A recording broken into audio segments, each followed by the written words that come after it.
Baik, insya Allah kita lanjutkan bahasan kita Minhajul Muslim dan kita akan masuk pasal ke-12 dari bab akhlak kita tentang akhlak-akhlak yang tercela. Jadi setelah panjang lebar kita jelaskan beberapa pasal sebelumnya masalah akhlak, tata krama, karakter yang baik dalam Islam. Baik itu jujur, tawadhu, ya, dermawan, murah hati, mudah memaafkan. Semua sifat-sifat baik itu didukung dalam Islam.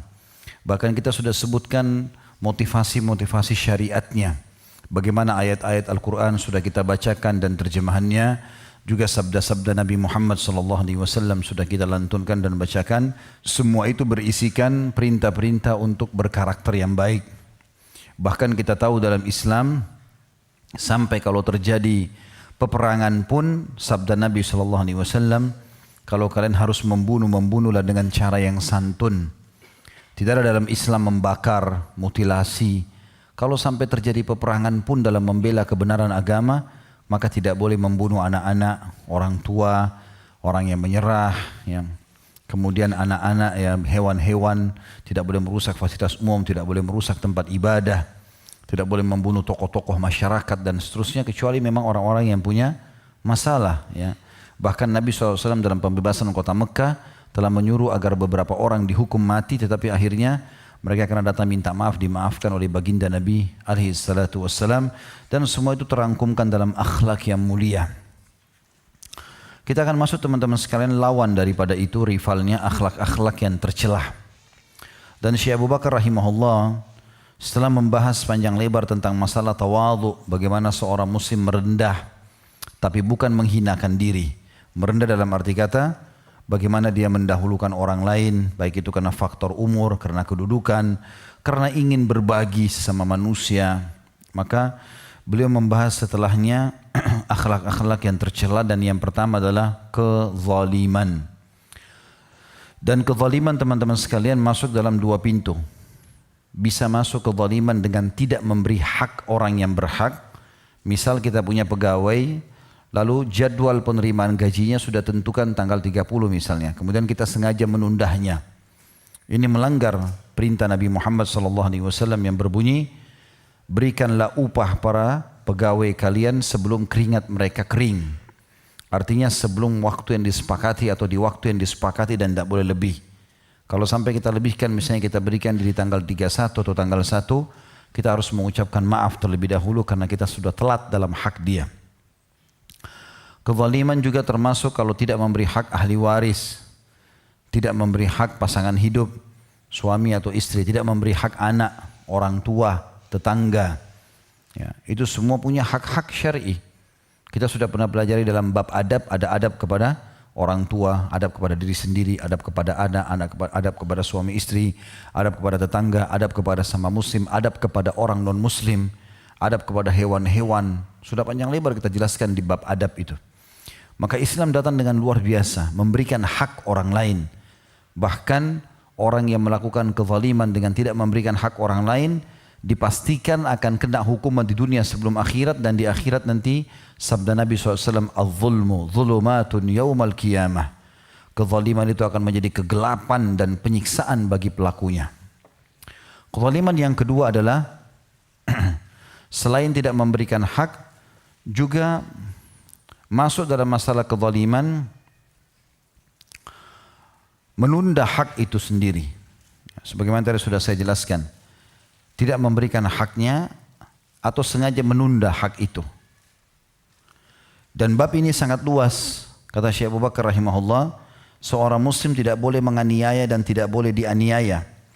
Maka kezaliman atau penganiayaan tidak akan muncul dari seseorang muslim kepada siapapun, tidak terkecuali. Dan ia juga tidak mau menerima kezaliman dari siapapun. Sebab kezaliman dengan berbagai jenisnya, yang tiga itu telah diharamkan di dalam kitab suci Al-Quran dan sunnah An-Nabawiyah. Seperti Allah berfirman dalam surah Al-Baqarah ayat 279. A'udzu billahi minasyaitonir rajim. La tadhlimuna wa la tudhlamun. Kalian tidak boleh menganiaya dan tidak juga dianiaya. Jadi seorang muslim memberikan hak orang lain, dia pun menerima haknya. Juga dalam ayat yang lain surah Furqan ayat 19 Allah berfirman, A'udzubillahi minasyaitonirrajim wa may yadhlim minkum nudzikhu 'adzaban kabira. Barang siapa di antara kalian yang berbuat kezaliman, maka pasti kami akan rasakan kepadanya azab yang keras. Jadi hati-hati, kezaliman itu pekah sekali. Semua yang tidak diberikan haknya atau ditunda haknya, ya, maka itu berarti kezaliman. Sama siapapun. Ingat, semua orang di sekitar kita punya hak. Anak kita punya hak, istri kita punya hak, suami kita punya hak, orang tua punya hak, tetangga punya hak, kerabat punya hak. Ya. Semua punya hak. Dan ini harus kita berikan hak-hak mereka. Hak berarti kewajiban kita kalau hak mereka. Dan tidak boleh sama sekali dibengkalikan.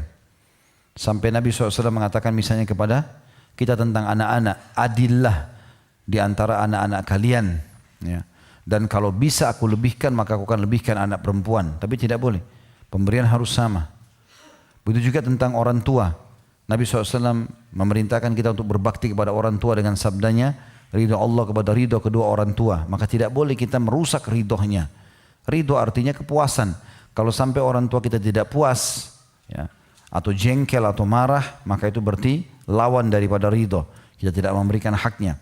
Begitu juga dengan kerabat. Kata Nabi SAW, siapa yang ingin dipanjangkan umurnya, diluaskan rezekinya, maka dia melanjutkan hubungan silaturahim dengan kerabatnya. Menziarahi mereka, menjenguk pada saat sakit, membantu pada saat susah, ya, menyapa pada saat bertemu dan seterusnya. Begitu juga dengan tetangga, sudah kita bahas adab dengan tetangga. Orang yang terdekat pintunya dengan kita, mau muslim, non muslim, semuanya sama. Kita memberikan hak, sampai kata Nabi SAW kepada sahabat yang mulia, Jabir radhiyallahu anhu, seandainya kalau engkau memasak makanan, maka lebihkanlah kuahnya atau masakannya agar bisa diberikan kepada para tetangga. Hak umumnya manusia juga begitu. Kata Nabi SAW, khairun nas anfa'um linnas. Manusia yang paling baik, yang paling mulia di sisi Allah, seorang muslim yang mulia adalah yang paling bermanfaat bagi manusia yang lain. Ini semua tujuannya untuk menjauhkan seseorang dari kezaliman. Mengambil hak orang lain atau tidak memberikan hak orang lain. Jadi kezaliman ada dua, ya. Kita tidak memberikan haknya atau kita, ya, mengambil hak orang lain. Jadi kita bisa memberi, tidak memberi, atau kita mengambil hak dia.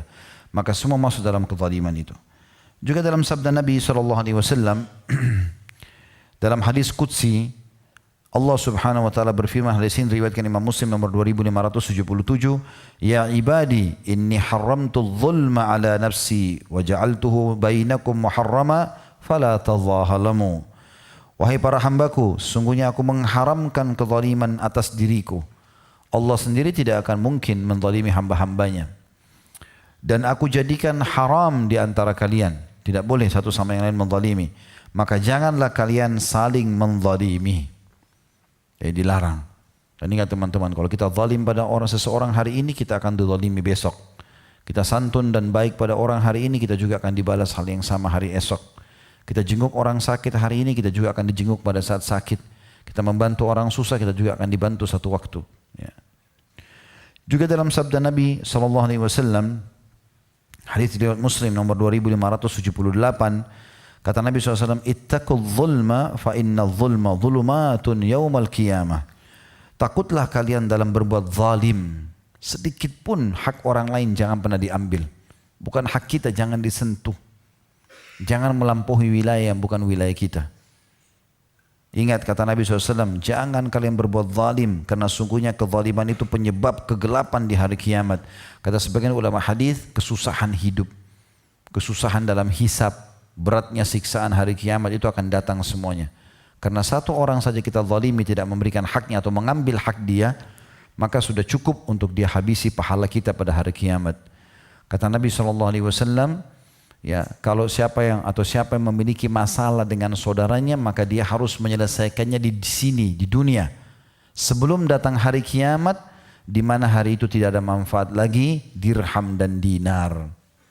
Maka kata para sahabat, ya Rasulullah, kalau gitu apa yang bermanfaat pada saat itu di hari kiamat? Kata Nabi SAW, pahala dan dosa. Kamu buat zalim, diambil pahalamu, sholat, puasa, diambil semuanya kebaikan-kebaikanmu. Kalau habis, dosa orang lain dikasih ke kita. Untuk apa? Orang yang berzina kita yang tanggung, orang yang bohong kita tanggung, hanya karena kita zalim, sengaja berbuat kezaliman kepada orang lain. Banyak bentuk kezaliman ini ya, banyak sekali. Tapi insya Allah kalau pas terlintas di benak saya nanti saya akan berikan contoh-contohnya. Bahkan kezaliman bisa terjadi pada hewan, pada tumbuhan. Ada kucing lewat sengaja ditendang, kezaliman. Tidak ada sebab. Nanti tiba-tiba antum jalan juga kakinya keseleo.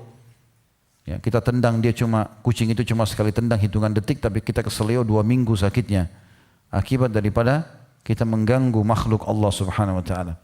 Ingat teman-teman, selemah apapun makhluk di depan kita, sebodoh apapun dia di pandangan kita, maka dia memiliki Tuhan yang sama, Allah Subhanahu wa taala. Dan Allah zat yang maha sempurna, maha adil, tidak ada kezaliman di sisinya.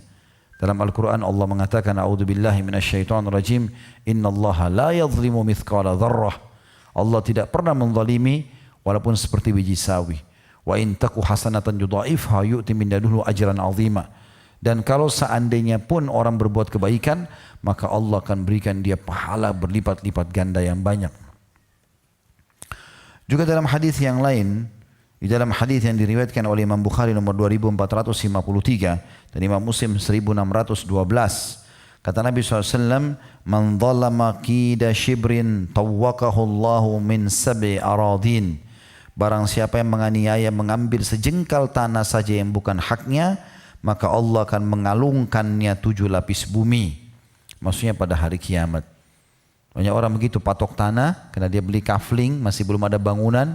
Tetangga di sebelah mungkin tidak tahu masih patokannya dari kayu saja dipindahin sama dia. Walaupun sejengkal, sudah cukup Allah ambil 7 lapis tanah nanti lalu dibebankan di punggungnya pada hari kiamat. Dan ini teman-teman sekarang sudah pernah saya jelaskan. Saya ulangi lagi contoh itu. Kita punya kapasitas dalam diri kita. Mulut kita cuma sebesar ini. 2 sendok nasi, 3 sendok sudah penuh mulutnya. Kalau kita berusaha telan 2 sendok itu keselak lehernya. Itu menandakan memang ini kapasitas kita. Ya. Begitu juga dengan telinga kita, gendangnya kecil, lubangnya kecil. Ini kapasitas kita. Tangan kita cuma sebesar ini. Ini yang bisa dijangkau. Ini kapasitas kita. Kita tidur butuh cuma 1 kali 2 meter, mirip seperti liang lahat di kuburan. Jadi kalau ada lebih daripada itu maka sudah cukup besar. Kalau kita tahu kapasitas kita cuma sebatas itu, lalu untuk apa kita mengambil haknya orang lain? Untuk apa? Pandangan mata yang terbiasa cemburu dengan apa yang Allah berikan kepada orang lain ini hasad, ini penyakit hati, harus dihilangkan. Kata Nabi SAW, hati-hati kalian dengan iri kepada orang lain, karena sesungguhnya iri itu bisa menghanguskan pahala sebagaimana api menghanguskan kayu bakar. Gak boleh iri teman-teman. Allah berikan orang ini lebih tampan, lebih pintar, lebih kaya, lebih putih, apalah semua kelebihan dia, ya sudah. Kuasa Allah SWT. Tapi itu tidak mengurangi kita. Gak ada hubungannya. Walaupun dia punya kelebihan, tidak ada hubungannya sama kita. Berapa banyak kita temukan orang subhanallah punya kekurangan fisik tapi menikah juga, punya keturunan, gitu kan? Jalan kehidupannya. Maka harus belajar untuk tidak boleh hasut dengan apa yang dimiliki oleh orang lain. Juga dalam hadis yang lain, hadis riwayat Bukhari nomor 4686, Imam Muslim 2583, kata Nabi SAW, innallaha la yumli'u lidh-dhalimi fa idza akhadahu lam yuflithu. Sesungguhnya Allah pasti menangguhkan hukuman bagi orang yang berbuat zalim. Kemudian jika D-nya itu kata ganti besar berarti Allah menghukumnya, maka ia tidak akan bisa mengelak darinya. Artinya Allah SWT memberikan kesempatan. Kalau ada orang berbuat zalim, orang menggibah orang lain, orang memfitnah, orang mengambil haknya orang lain, maka masih dikasih kesempatan oleh Allah. Beberapa hari, beberapa waktu, mungkin kalaupun masih dituntut tuntutan biasa, dia sadar enggak? Kalau tidak mau sadar nanti peringatan Allah lebih besar datang kepada dia. Bisa tabrakan, bisa lumpuh, bisa ribut rumah tangganya, bisa sakit anaknya, bisa macam-macam. Maka kalau Allah Subhanahu wa taala sudah melihat orang ini berbuat zalim tidak mau bertaubat, selalu Allah kasih waktu. Sehari kah, seminggu kah, sebulan kah, setahun kah. Dia mau kembalikan enggak haknya orang lain? Kalau tidak, dan dalam semasa itu pasti dibuat gelisah oleh Allah. Ada masalah-masalah supaya dia mau kembalikan hak orang lain. Kalau tidak mau, maka dikatakan Allah akan menghukum dia dan tidak mungkin dia bisa luput dari situ.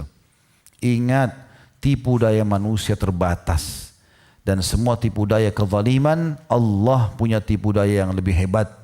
Allah mengatakan dalam Al-Quran, innahum yakiduna kaida wa akidu kaida.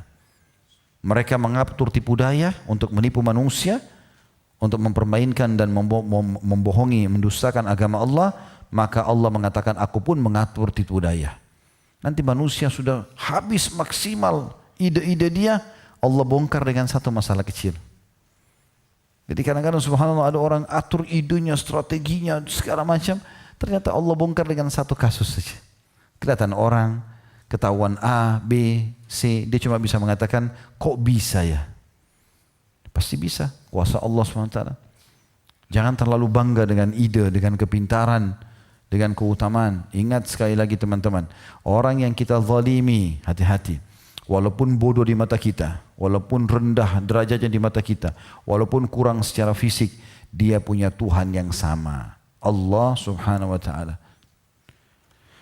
Kemudian juga beliau sallallahu alaihi wasallam membaca ayat surah Hud ayat 102. Setelah menyampaikan hadis di atas, sesungguhnya Allah menangguhkan hukuman bagi orang-orang yang berbuat zalim. Kemudian jika dia menghukumnya maka dia tidak akan, atau orang itu tidak akan bisa mengelak dari hukuman tersebut. Lalu Nabi SAW membacakan firman Allah, A'udzubillahi minasyaitonirrajim, wa kadzalika akhdhu rabbika idza akhadhal qura wa hiya zalimah, inna akhdahu alimun syadid. Begitulah azab Rabbmu apabila dia mengadab penduduk negeri-negeri yang berbuat zalim. Sesungguhnya azabnya itu adalah sangat pedih lagi keras. Ya. Jadi kalau sudah melampaui batas dalam kezaliman, maka Allah Subhanahu wa taala akan menghukum. Dan istilah dalam bahasa Arab alim, orang Arab mengatakan alim itu kalau sangat menyakitkan.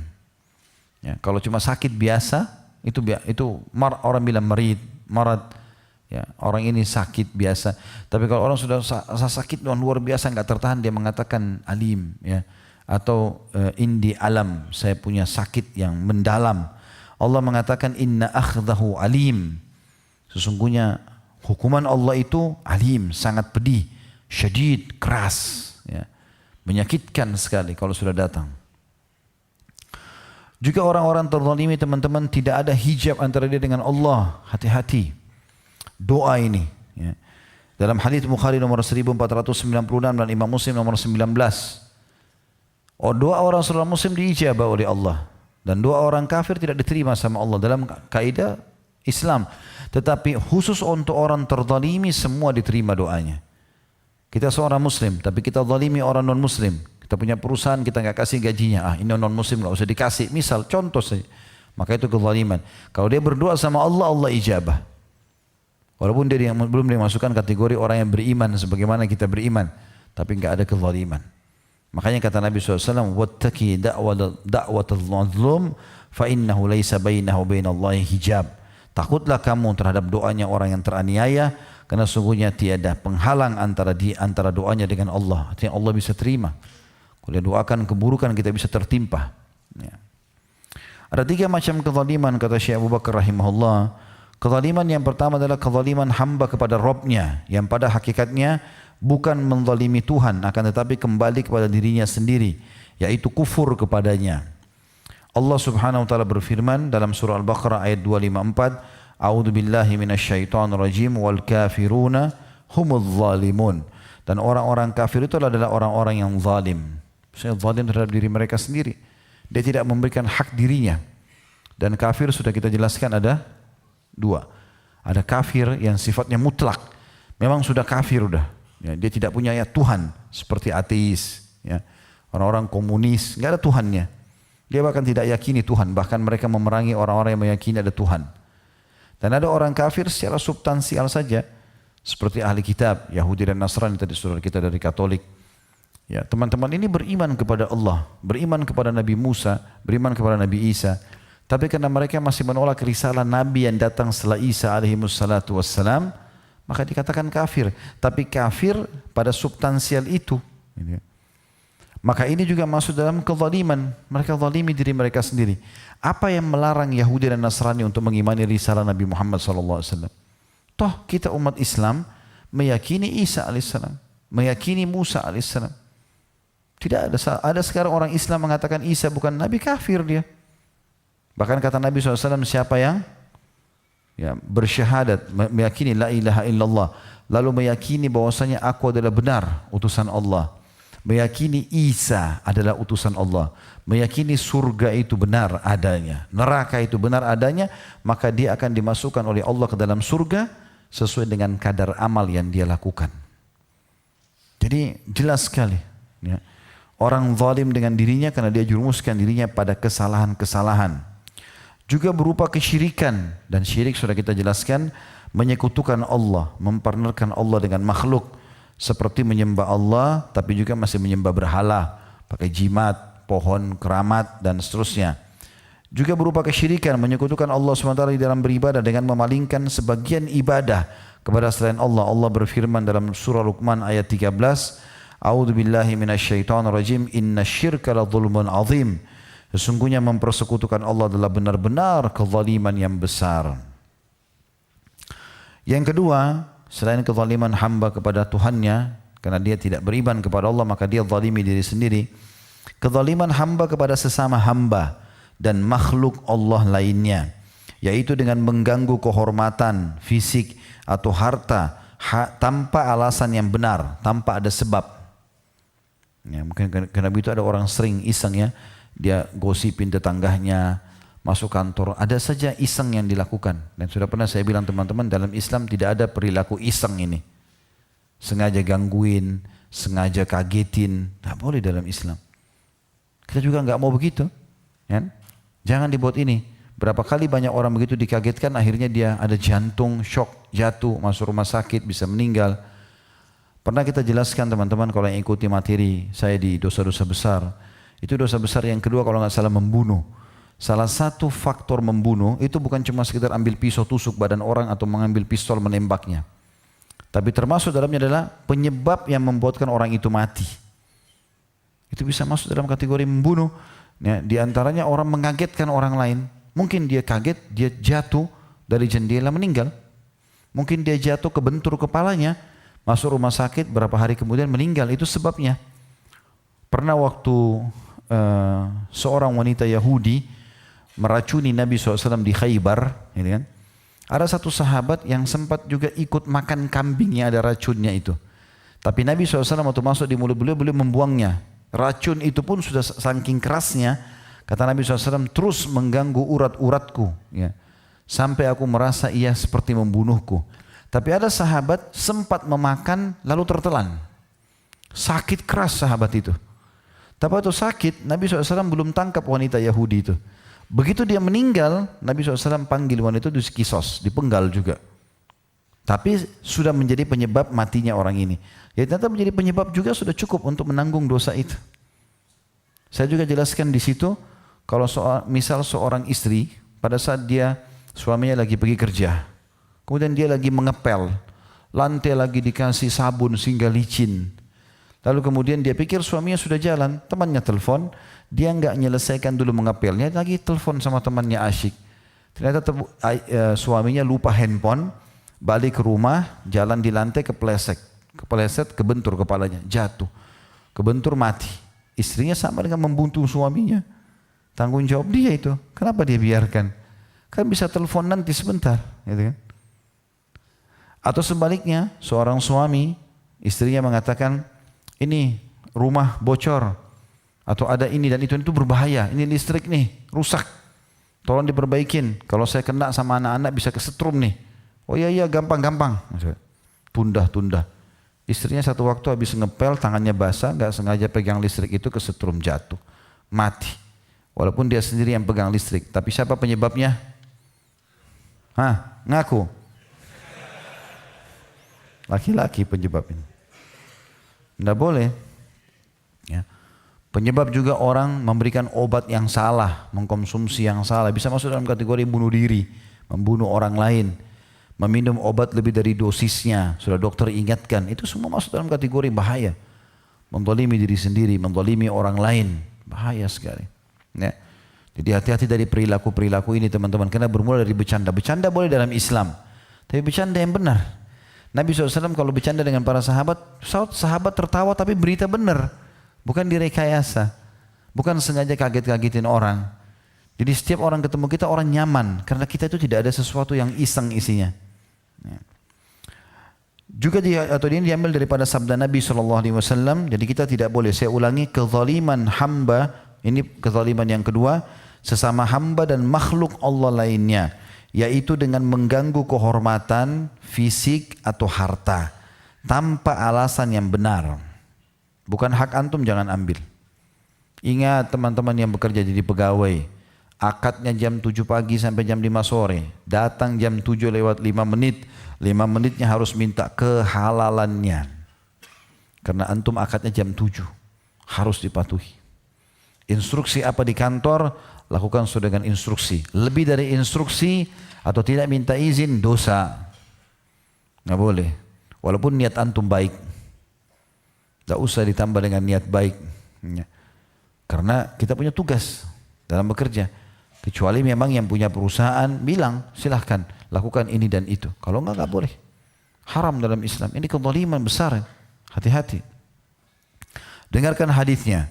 Kata Nabi SAW, man kanat indahu madlamatun li akhihi min irdih aw min syai'in falyatahallalhu minhu al-yawma qabla an la yakuna dinarun wala dirham.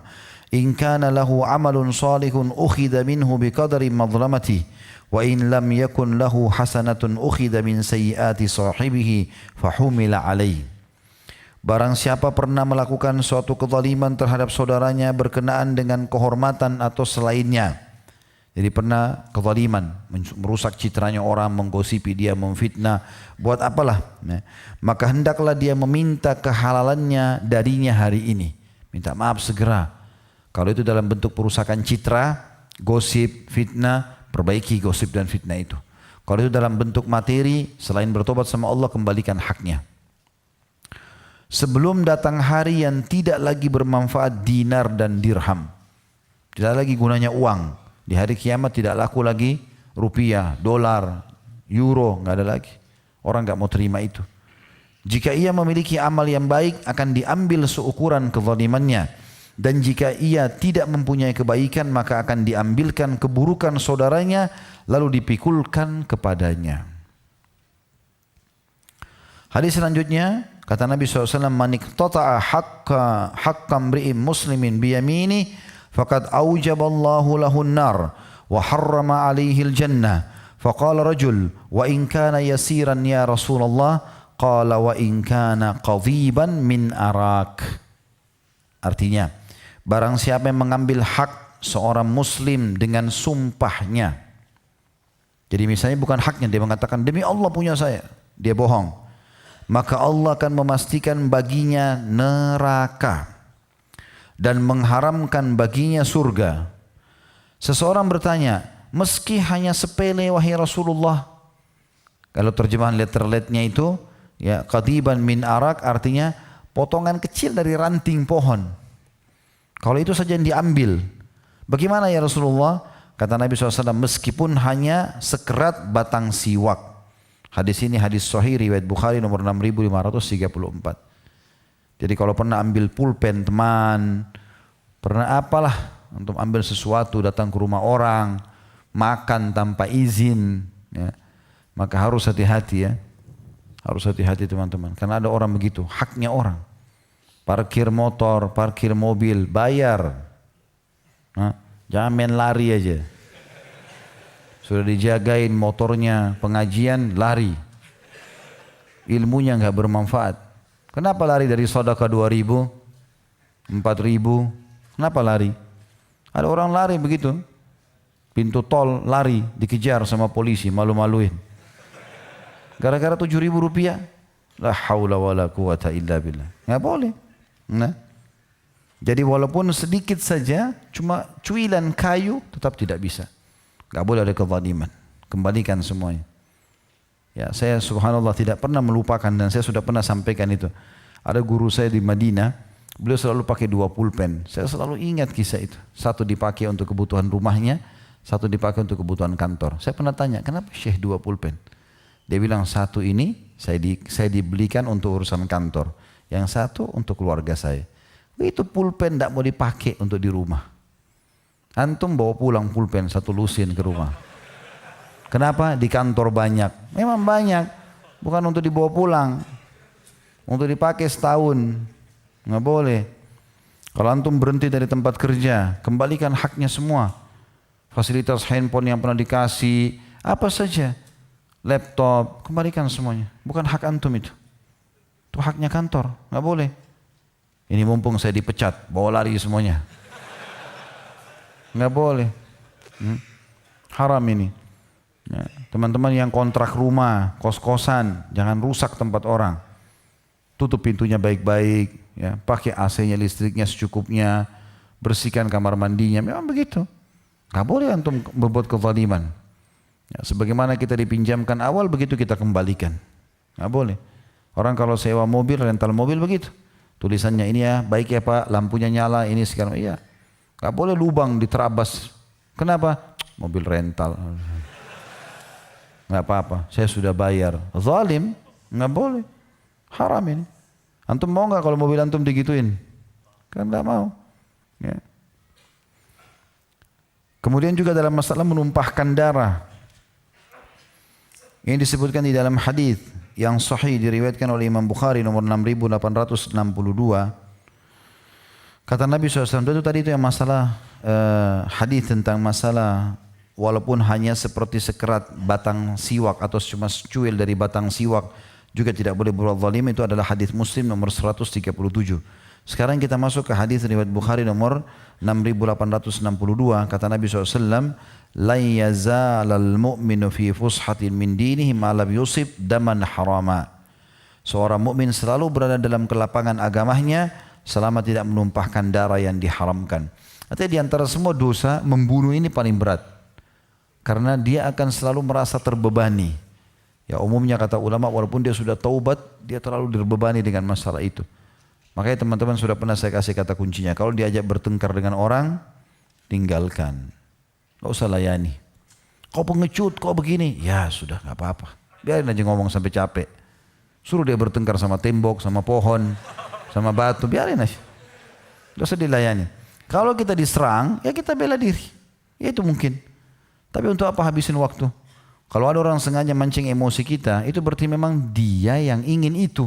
Kalau dia berhasil, kita berhasil terpancing, berarti dia menang. Jangan. Gak usah kepancing. Dia mau mancing emosi, biarin aja. Biarin aja ngomong sampai capek gitu. Saya banyak orang yang ngomongin, biarin aja ngomong. Enak transfer pahala. Orang saya minum teh di rumah, minum susu, istri saya masakin makan, enak. Maaf yang bujang-bujang. Orang ngomong dia capek sendiri. Ya, untuk apa dilayani? Stres sendiri nanti. Ya. Kemudian juga tentang masalah harta, darah digabungkan dalam satu hadis dengan juga kehormatan. Di dalam hadis riwayat Muslim nomor 2564, kata Nabi SAW, kullul muslimi alal muslimi haram damuhu wa maluhu wa irduh. Setiap muslim atau muslim yang lain adalah haram darahnya, nggak boleh tumpah. Sengaja berantem, tonjok-tonjokan, segala macam nggak perlu. Ya. Apalagi kadang-kadang bikin malu nih, berantem gara-gara perempuan. Hah? Masih banyak hamba Allah, banyak wanita lain, casingnya beda, isinya sama. Tidak usah terganggu dengan itu. Berantem gara-gara itu. Di sini tidak boleh menumpahkan darahnya, tidak boleh mengambil hartanya, sengaja memanipulasi data. Ya. Alasan ini dan itu nggak boleh, sama sekali hartanya nggak boleh diambil. Makan harta halal. Nah, saya sudah bilang teman-teman, seorang muslim mulia, dia kalau mau menerima sesuatu imbalan, ajukan tenaga kita. Saya kerja apa nih? Dibayar, mulia. Kita nggak terhina gitu. Daripada kita ambil haknya orang lain, bahaya. Beda ya, memakan 100.000 dengan 1 juta. Memakan 10 juta dengan 1 juta, beda loh hukumannya. Hati-hati. Makin besar kezaliman, maka makin besar hukumannya. Juga kehormatannya, nama baiknya, citrahnya, ya, tidak boleh dirusak. Ini saya sudah bilang tadi teman-teman, jangan iri, jangan iri. Udahlah, orang dikasih kelebihan, alhamdulillah. Kita boleh gibtah. Apa itu gibtah? Kalau nggak tahu, saya nggak mau datang Senin depan. Saya juga bisa demo. Iya, iri yang dibolehkan. Bagaimana contohnya? Hah? Hah?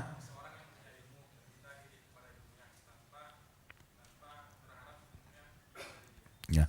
Jazakallah khair, bagus masalah ilmu, tapi masuk dalam apa saja. Setiap orang yang kita lihat depan mata kita punya kelebihan fisik kah, ilmu kah, harta kah, apa saja. Dia punya kelebihan, maka kita mengatakan, ya Allah, ya, saya berharap engkau memberikan aku seperti dia atau lebih. Tapi tidak ada dalam hati berharap hilang dari dia itu. Sebagian ulama menganjurkan mendoakan dulu, ya Allah berkahi buat dia dan berikan saya yang seperti dia atau lebih. Itu boleh. Tapi kalau mukanya cemberut, kenapa dia beli mobil baru? Motor baru lagi tuh. Dari mana duitnya? Itu kok bajunya baru lagi. Nah, pusing dengan keadaannya orang. Orang yang pakai AC dia yang kedinginan. Hah? Yang ketiga, kezaliman hamba kepada dirinya sendiri berupa merusak diri dan melumurinya dengan pengaruh berbagai dosa dan kejahatan. Keburukan dari kemaksiatan kepada Allah dan Rasulullah SAW. Allah berfirman dalam surah Al-Baqarah ayat 57, A'udzubillahi minasyaitonirrajim, wa ma zalamuna walakin kanu anfusahum yadhlimun. Dan tidaklah mereka menganiaya kami, akan tetapi mereka lah yang menganiaya diri mereka sendiri.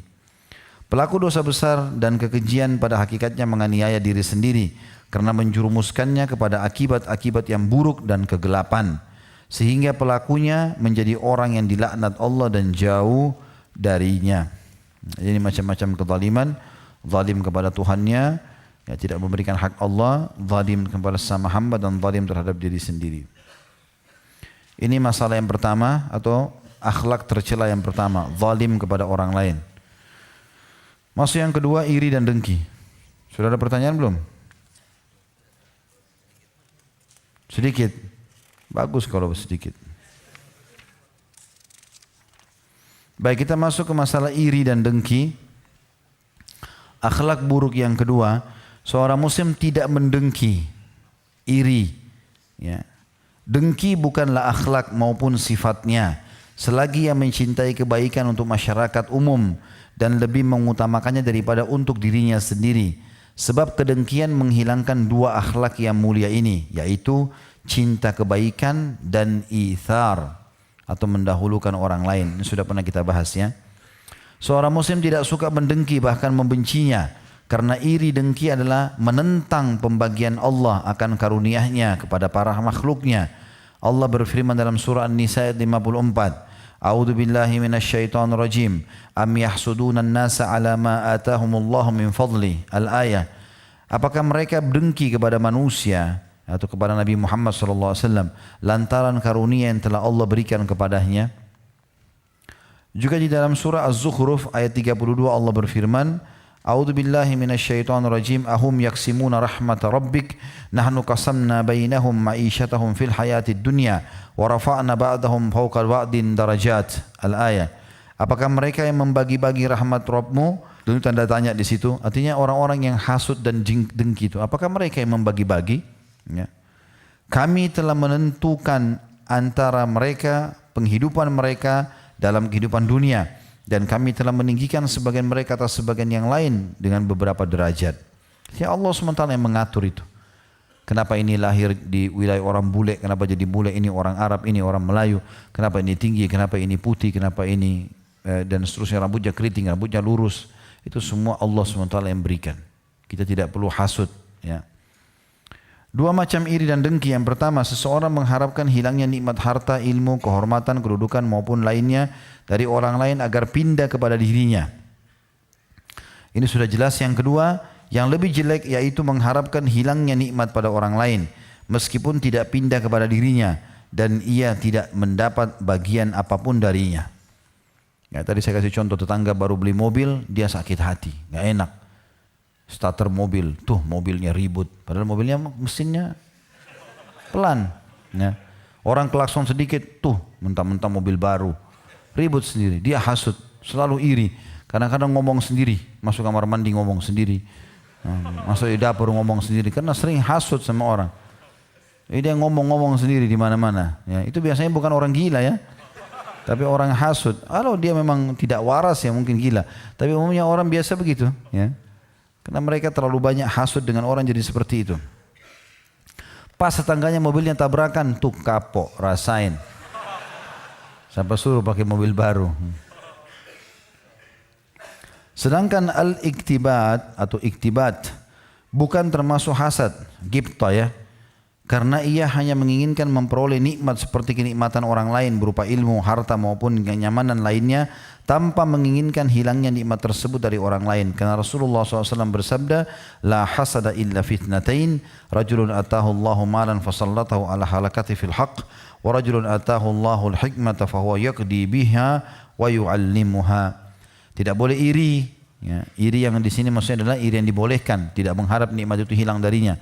Kecuali pada dua perkara. Yang pertama orang yang dianugerahi Allah harta, kemudian dia sibuk membelanjakannya di jalan al-haq atau mengalahkan penasaran atau perasaan kikirnya. Selalu ringan tangan, dermawan. Itu perlu kita merasa iri. Kenapa orang ini begini ya? Mudah-mudahan saya juga bisa melakukan. Tapi tidak berharap sifat dermawan itu hilang darinya. Dan yang kedua orang yang diberikan hikmah atau ilmu yang luas oleh Allah, kemudian dia mengamalkan dan mengajarkannya. Hadis Bukhari nomor 73. Kedengkian dengan dua jenisnya itu adalah haram secara mutlak. Maka seseorang tidak dihalalkan mendengki kepada seorang pun. Sebagaimana Allah mengingatkan dalam An-Nisa ayat 54. Tadi sudah dibacakan ini ya. Saya ulangi lagi. A'udzubillahi minasyaitonirrajim. Am yahsudunan nasa ala ma atahumullahu min fadli. Apakah mereka merasa dengki kepada manusia lantaran karunia yang telah Allah berikan kepadanya? Juga dalam surah Al-Baqarah 109. A'udzubillahi minasyaitonirrajim hasadan min indi anfusihim, karena dengki yang timbul dari diri mereka sendiri. Juga dalam surah Al-Falaq kita disuruh berlindung dari sifat dengkinya orang-orang, kita pun jangan sampai menjadi dengki. Wa min syarri hasidin idza hasad, dan jauhkan serta selamatkan kami dari kejahatan orang-orang yang dengki apabila ia telah dengki. Celaan Allah SWT terhadap akhlak tercela ini menentukan hukum haramnya dan larangannya yang berbuat demikian. Rasulullah SAW bersabda di dalam hadis yang sahih riwayat Bukhari nomor 6065, Imam Muslim 2559, la tabaghadu wa la tahasadu wa la tadabaru wa la taqata'u wa kunu ibadallahi ikhwana fala yahillu li muslimin an yahjura akhahu fawqa thalath. Jangan kalian saling membenci. Enggak boleh membenci satu sama yang lain. Jangan saling iri. Jangan saling bermusuhan dan jangan saling memutuskan hubungan ya, atau silah ya. Dan jadilah kalian hamba-hamba Allah yang bersaudara, maka tidak halal bagi seorang muslim untuk mendiamkan saudaranya lebih dari 3 hari. Jadi kalaupun dia betul-betul ingin mendidik temannya karena akhlak yang tidak baik, maksimal 3 hari. Lebih 3 hari sudah berdosa ya. Di sini saksi bahasan tidak boleh saling benci, saling iri, saling bermusuhan, tidak boleh saling memutus, ya, membuang muka, tidak tegur sapa. Ada orang subhanallah sampai tahunan melakukan ini. Ini enggak boleh. Juga dalam hadis yang lain, hadis riwayat Abu Dawud nomor 4903. Kata baginda Nabi SAW, Iyyakum wal hasada fa innal hasada ya'kulul hasanati kama ta'kulun narul hataba au ushbah. Jauhilah oleh kalian iri dan dengki, karena sungguhnya iri dengki itu bisa memakan kebaikan sebagaimana api melahap kayu bakar atau rumput kering. Artinya pahalanya akan banyak sekali yang hilang. Jika terlintas di pikiran seorang muslim untuk mendengki sesuatu atau sesuai watak manusianya dan tidak dijaminnya ia dari berbuat kesalahan, maka haruslah berusaha menolak pikiran dengki itu dari dirinya. Dan harus membencinya sehingga hasad tidak menjadi hasrat baginya. Jangan sampai ia berkata dengan menurutinya atau bertindak dengan hasad itu sehingga akan menimbulkan kehancuran. Jika ada sesuatu yang membuatnya ragu, hendaklah mengatakan Masya Allah atau segala sesuatu atas kehendak Allah. La quwata illa billah. Tidak ada kekuatan kecuali dari Allah. Dengan cara ini maka iri dengki tidak akan mempengaruhi atau berpengaruh padanya dan selamatlah dia. Ya, ini termasuk kalimat yang dianjurkan untuk mengucapkan Masya Allah la quwata illa billah. Ini diambil dari surah Al-Kahfi ya. Jadi setiap kita masuk ke satu tempat yang mengagumkan, kita mengatakan Masya Allah la quwata illa billah. Supaya tidak sampai kita merasa iri atau berbangga diri, sombong dengan apa yang sedang kita miliki itu. Baik, ini dua akhlak yang buruk. Baik begitu saya teman-teman sekalian, subhanakallahumma bihamdika asyhadu an la ilaha illa anta astaghfiruka wa atubu ilaik. Wassalamualaikum warahmatullahi wabarakatuh.